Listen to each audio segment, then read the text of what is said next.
Welcome to the fourth video in my series of what I've called Kabbalah for Dummies videos, and today I'd like us to look at the fourth and fifth Sephiroth on the Tree of Life, and that is, or they are, Hesed and Gevura.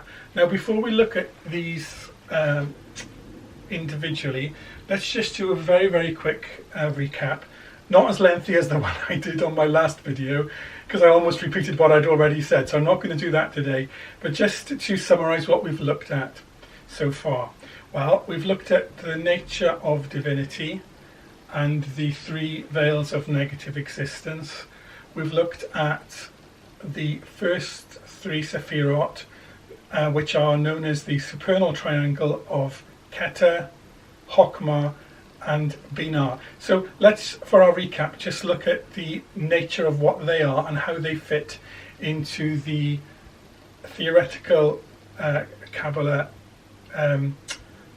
theory of existence, I guess, and how creation came about. So Keter, the first manifestation outside of the three veils of negative existence, Keter is pure being. It is the essence of divinity, without form, without division. It is still unity. Chokmah then is force. It is energy, pure spirit, if you like. It is entirely dynamic, without any constraint or constriction. The third Sephirah, Binah, is the Sephirah of the archetype of form.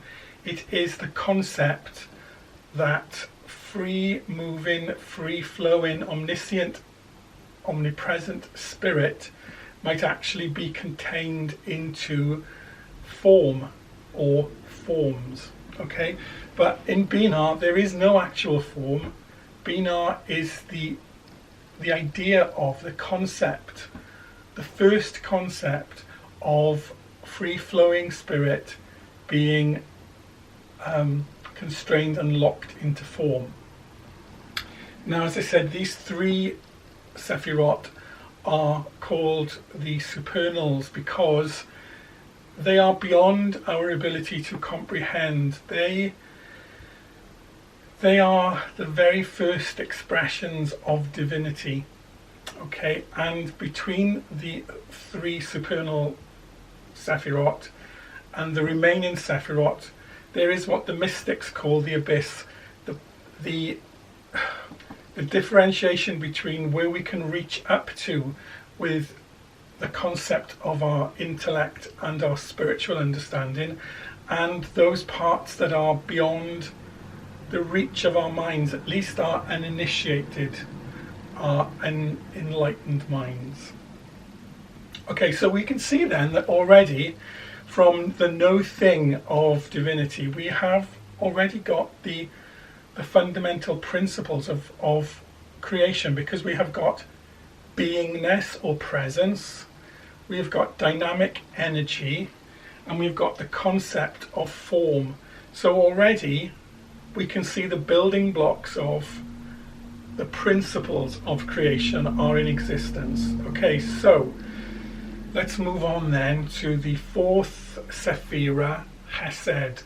Now, Hesed's title is mercy or loving kindness. Now, Hesed is a Sephirah of building up, of construction, of beginning to lock down Binah's concepts of form. There is no form itself in Binah, but in Hesed we are beginning to see the beginnings of form. But remember that form is not just this that we see and touch.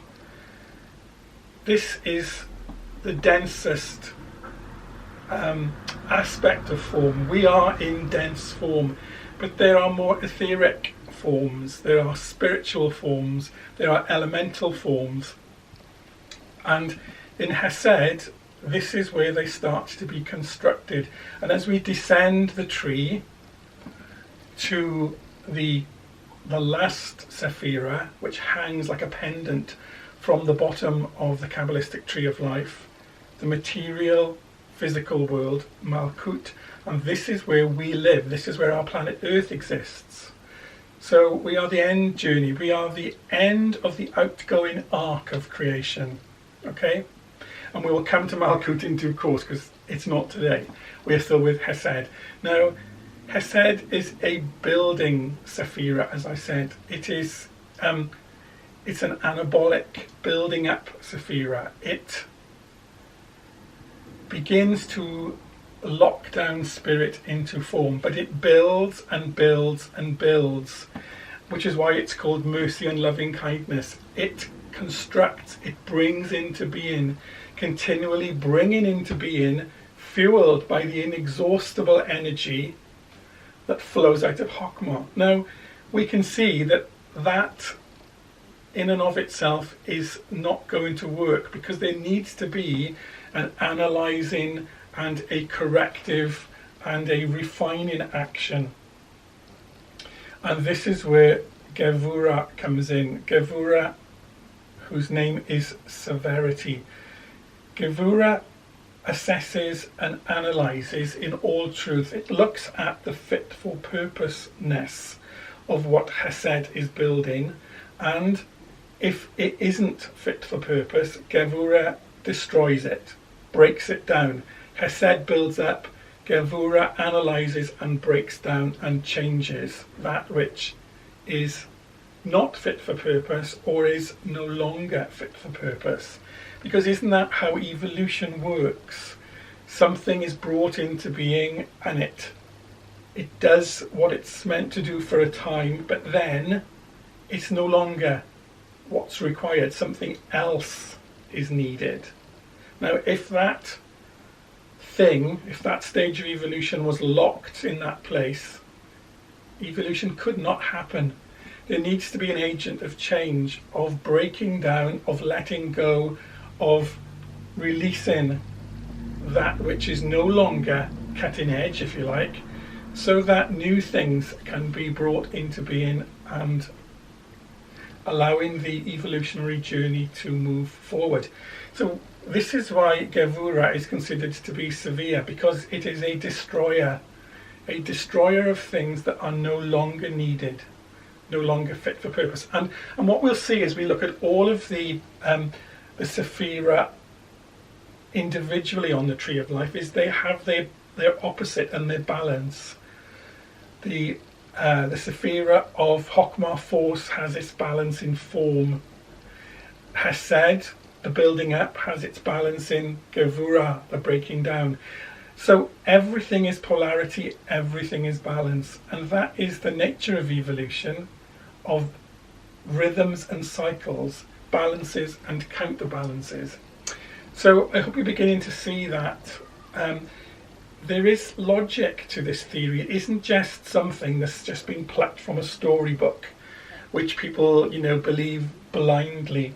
And when you think of the various creation stories, let's give two examples.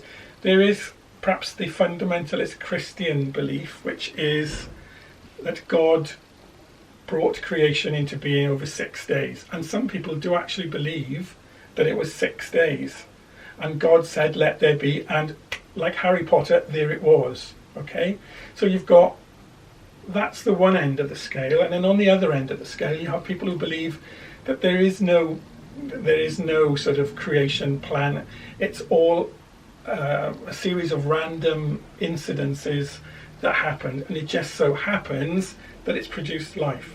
Well, to me, whether you believe the first theory or the second theory, theoretical Kabbalah and the Tree of Life sits beautifully in between them. It's friends with both, because it simply explains a process. And whether you believe that there was a divine plan or whether you believe that there wasn't, there will have been a process of creation. Even if it's all random, there will have been a process. This happened, then this happened, these forces were involved, and this is how we moved from point A to point B. So, to me, theoretical Kabbalah the Tree of Life is very sensible. It's eminently reasonable. And as we go further on down through the Sephirah individually on the Tree of Life, we'll begin to see that from abstract principles we get down to concrete processes that actually allow us to see how from no thing can come everything. So stick with me. This is a little shorter video today because I thought there's no point in going into the various angelic names, sorry about this, and the God names. And it's all too much for an intro video.